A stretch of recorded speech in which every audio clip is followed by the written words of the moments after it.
The son of Prince Joachim of Denmark, young Count Nikolai, is enjoying a summer vacation with his partner Benedikte Thoustrup in the south of France.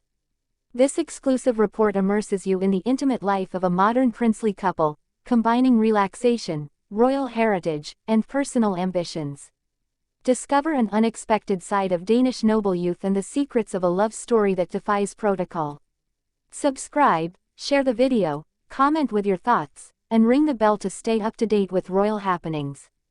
Summer is here, stretching its days under the blue skies of southern France, and with it, a refreshing image of a prince who breaks the mold. Far from official obligations and the strict protocol of the court, Nikolai of Denmark, the eldest son of Prince Joachim, savors every moment of a summer unlike any other. Accompanied by his longtime companion, the discreet and elegant Benedikte Thoustrup, the young Count of Monarchy enjoys the Mediterranean charm with ease and carefree abandon. Between sun-drenched streets, secluded beaches, and impromptu meals on terraces, the couple embodies a new form of royalty, free, fulfilled, and in tune with the times. Nikolai is no longer the shy teenager we saw at official ceremonies of the Danish royal house. Today, at 25, he is a man forging his own path, combining personal ambitions, a modeling career, serious studies in Copenhagen, and a growing romance with Benedikte. And this summer, far from the cold gaze of the traditional monarchy, he chooses to exist as he sees fit, without filters or staging. The images circulating, stolen or deliberately shared on social media, show a close, tender, almost banal couple in their normality. A prince in love, arm around his beloved's shoulders, in linen shorts and sunglasses, his gaze lost toward the horizon of Antibes or Saint-Tropez. But behind this apparent lightness lies a much deeper story. Nikolai is one of the faces of the European monarchical transition. Born into a prestigious royal family, his status was shattered by the radical decisions of his grandmother, Queen Margrethe II, who in 2022 decided to deprive her grandchildren of the titles of prince and princess.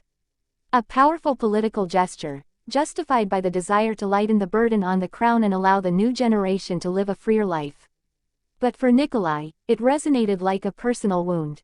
Suddenly, the man known as His Highness was just another count, a man among others, freed from protocol but also stripped of part of his identity. This loss, far from crushing him, seems to have transformed him.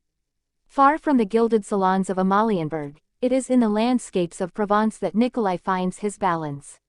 His relationship with Benedikte, which began several years ago, is all the more solid having weathered media storms and status uncertainties. Together, they moved into a house with green shutters, not far from the creeks, where they welcome friends, live simply, and dream of a future together. Benedikte, educated and discreet, is far from the cliched image of a prince's girlfriend. She embodies a sense of grounding, stability, and an almost fusional alliance with Nikolai, whom she supports in all his projects, even the most daring. The tabloids scrutinize their every move, but unlike some Instagrammed princesses, Nikolai and Benedikte choose to remain reserved. No flashy stories, no overly retouched poses. What they share is their truth. A glass of rosé under an arbor, a hand-in-hand stroll through Provençal markets, a furtive embrace on the back of a scooter. France, which once welcomed Joachim and Marie, Nikolai's parents, seems to have become a sweet adopted land for this young couple in search of simplicity. The climate, the familiar language, childhood, memories of vacations in Cahors or Toulon, everything connects them to this region. Meanwhile, in Denmark, the monarchy continues on its way. Frederick has become king, Mary shines as a modern sovereign, and the spotlight is slowly shifting away from Joachim's children. But Nikolai, with all Danish elegance, refuses to become a footnote. He embodies another model of royalty, detached from power, yet anchored in reality. He pursues a career in fashion, collaborating with luxury brands, while also pursuing management studies. He speaks several languages, wields irony with finesse, and cultivates a certain taste for discretion. The summer of 2025 may mark a turning point.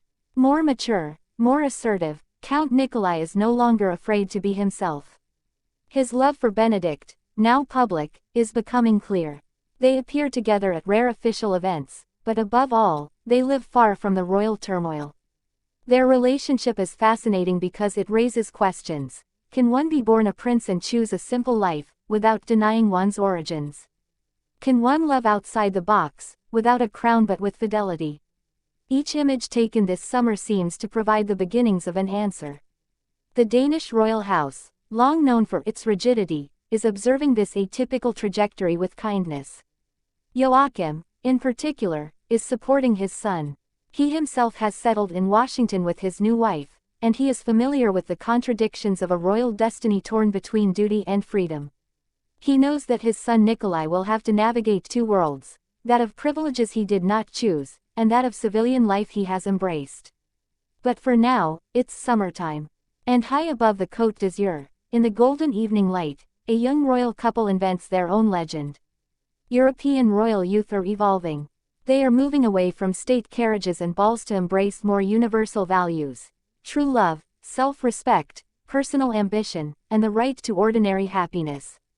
Nikolai, with his gentle gaze and understated charisma, is perhaps the symbol of this transition. Benedikte, with her calming presence, is much more than a companion. She is a life partner, a faithful mirror in which the fallen prince sees himself grow.